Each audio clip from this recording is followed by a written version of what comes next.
안녕하세요. 장동원 미래스탁의 박시장입니다. 11월 27일 수요일 증시 마감 시장에 대해서 말씀을 드리겠습니다.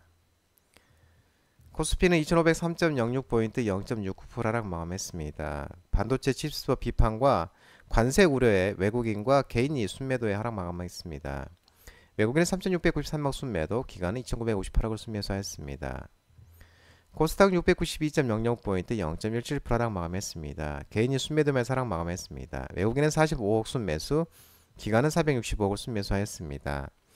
트럼프 행정부 출범 전임에도 불구하고 트럼프의 내각에 지명된 주요 인사들 발언에 시장이 민감하게 반응하는 모습입니다. 특히 우리나라와 일본, 대만 등 이 동아시아 증시는 관세와 반도체법 보조금 폐지 우려를 더 강하게 반영하며 훈풍이 유입되지 못하고 있습니다. 원달러율은 1397.00원 0.08% 하락했습니다. 미국 기준금리 인하 기대감에 3시 30분 기준 원달러율은 하락하는 모습이었습니다. 오늘 테마 시장을 살펴보도록 하겠습니다. 남북경협 철도 관련 종목들이 강세를 보였습니다. 트럼프가 김정은과 직접 대화 검토 소식에 인디에프 상한가, 좋은 사람들, 일신석재, 신호원, 조비, 부산산업, 푸른기술 등 대하태아 등 남북경협 철도 종목들의 상승세가 두드러졌습니다.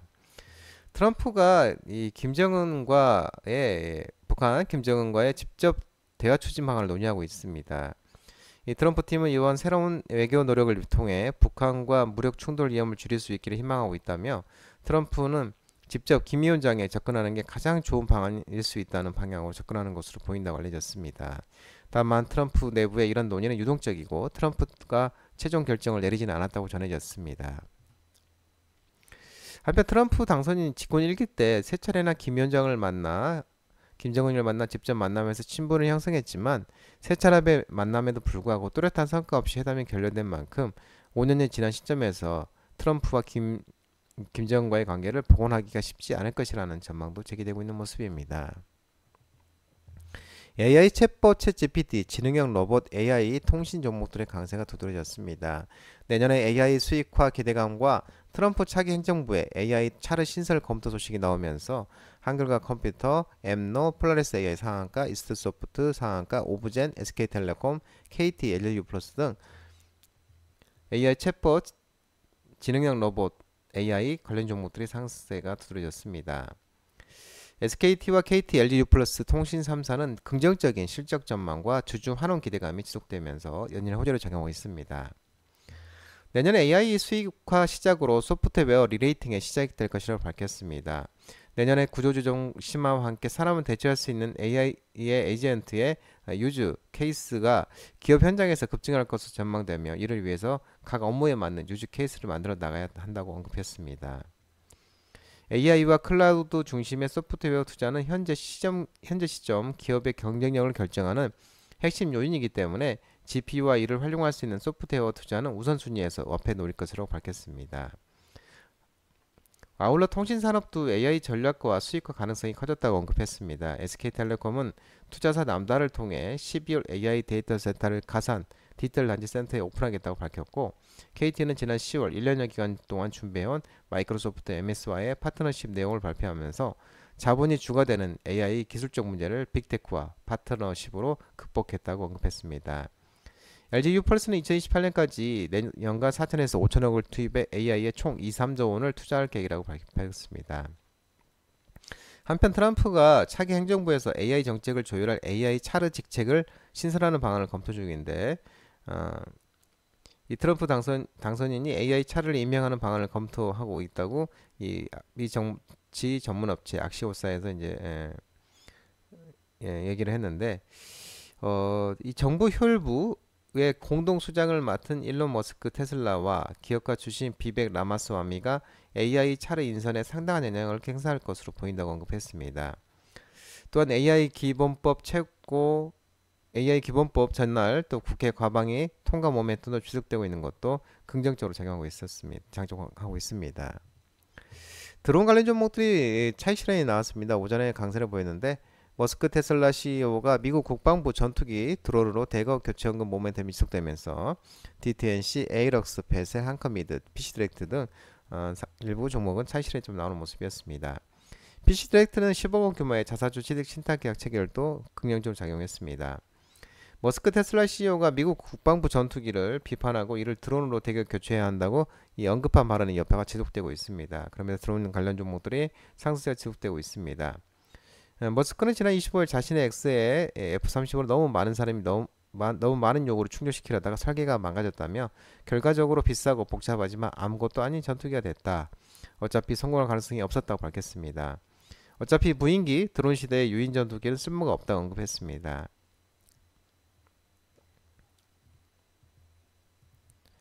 은행, 생명보험, 손해보험 관련 종목들의 오늘 오후장에는 상승을 했습니다. 트럼프가 트럼프 2기의 금융주 규제 완화 기대감에 JB금융지주, KB금융, 하나금융지주, 카카오뱅크, 삼성화재, DB손해보험, 삼성생명 등 종목들이 상승했습니다. 트럼프 당선과 네드 스윕 다시 한번 금융주의 해가 도래할 것이라고 키움증권은 보고서에서 밝혔습니다.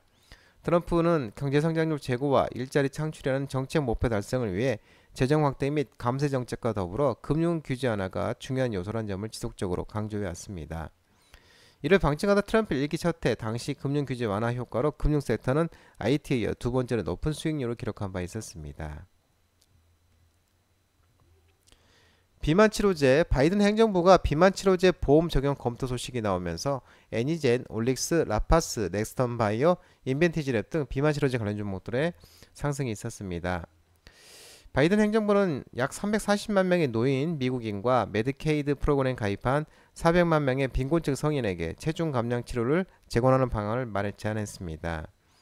이에 따라 메디케어와 메디케이드 프로그램에서 노보노디스크의 오젬픽과 일라일리의 마운자르 같은 약물에 대한 비용을 지불할 예정으로 미국에선 약 740만 명 가까운 비만인들에게 약 740명 가까운 비만인들에게 비만 치료 약물에 대한 접근성이 확대될 것으로 전망되고 있는 모습입니다. 그러면서 간밤에 일라일리 4.5%, 노보노디스크도 1.5% 등 비만 치료 종목들도 상승했었습니다.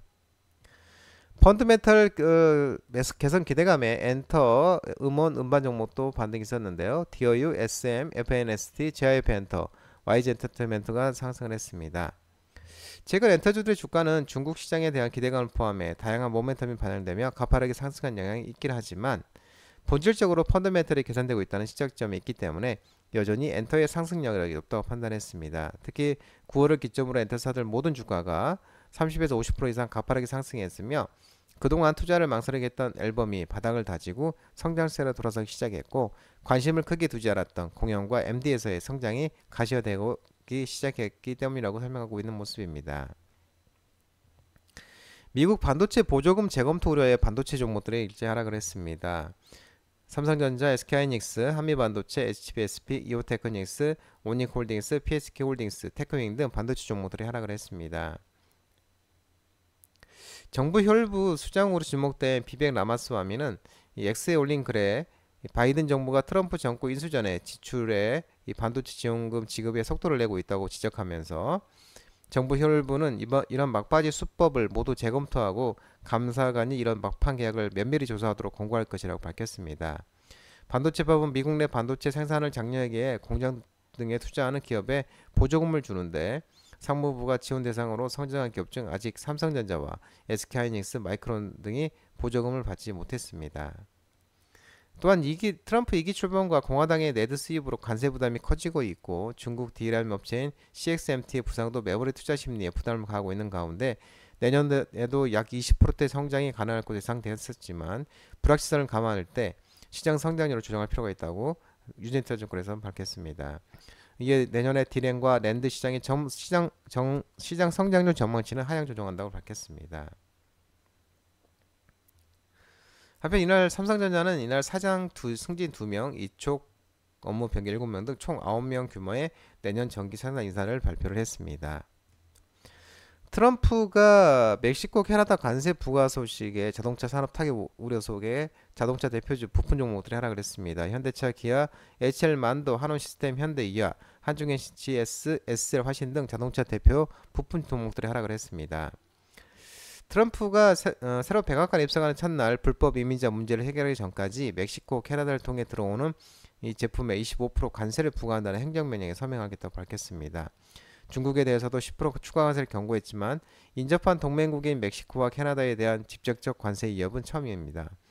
중국이 멕시코를 전기차, 철강을 포함하는 수산품의 수출 기지로 사용하고 있다고 트럼프 경제팀은 판단을 했고, 이를 막기 위해 관세 카드를 가장 먼저 주요 무역국에 내민 것으로 해석되고 있습니다.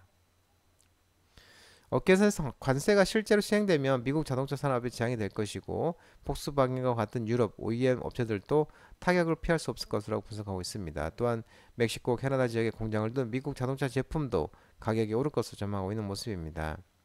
이에 지난밤 유럽 증시에서는 폭스바겐, BMW, 다임 트럭 등 주요 자동차 기업들의 주가가 일제 하락세를 보였으며, 뉴욕 증시에서도 제너럴 모터스, 포드, 스텔란티스가 하락을 했습니다. 대한고래 프로젝트 식추 승인 임박 소식이 나오면서 대한고래 관련 종목들이 하락을 했습니다. 화성밸브, 한솔 엔지니어링, 하이스틸, 렉스틸, GS글로벌, 한국가스공사 등 대한거래 관련 종목들이 하락을 했습니다. 산업부는 이날 한국석유공사가 제출한 동해 심해가스전 대한거래 시추 계획을 최종 승인 확정할 예정이라고 합니다. 계획이 확정되면 실질적 시추 작업에 착수해 내년 상반기에는 경제성과 잠재력을 국민에게 알릴 예정이며, 한국석유공사가 진행하는 첫 시추 뒤에는 해외 투자를 유치해 기술력 있는 해외 기업과 공동으로 시추할 것으로 알려지고 있습니다. 장동훈 미래스탁 전화번호는 116-3797입니다. 하지만 자본시장법 개정을 인해 이 번호는 수신 및 착신이 거부되었으니 참고하시기 바랍니다. 끝으로 장동훈 대표 유튜브 채널 구독과 좋아요 많이 부탁드리고요. 알림 설정도 꼭 해두시기 바랍니다. 유튜브 채널 아래 보면은 공유가 있습니다. 공유, 소개 링크 많이 부탁드리고요. 유튜브 장중 라이브 무료 방송 진행하고 있으니까 혼자 하기 힘드신 분들이나 도움이 필요하신 분들은 언제든지 오셔서 많은 도움 받아가시기 바랍니다. 오늘 시장도 모든 분들 고생 많으셨고 남은 시간 평안한 시간 되시기 바랍니다. 감사합니다.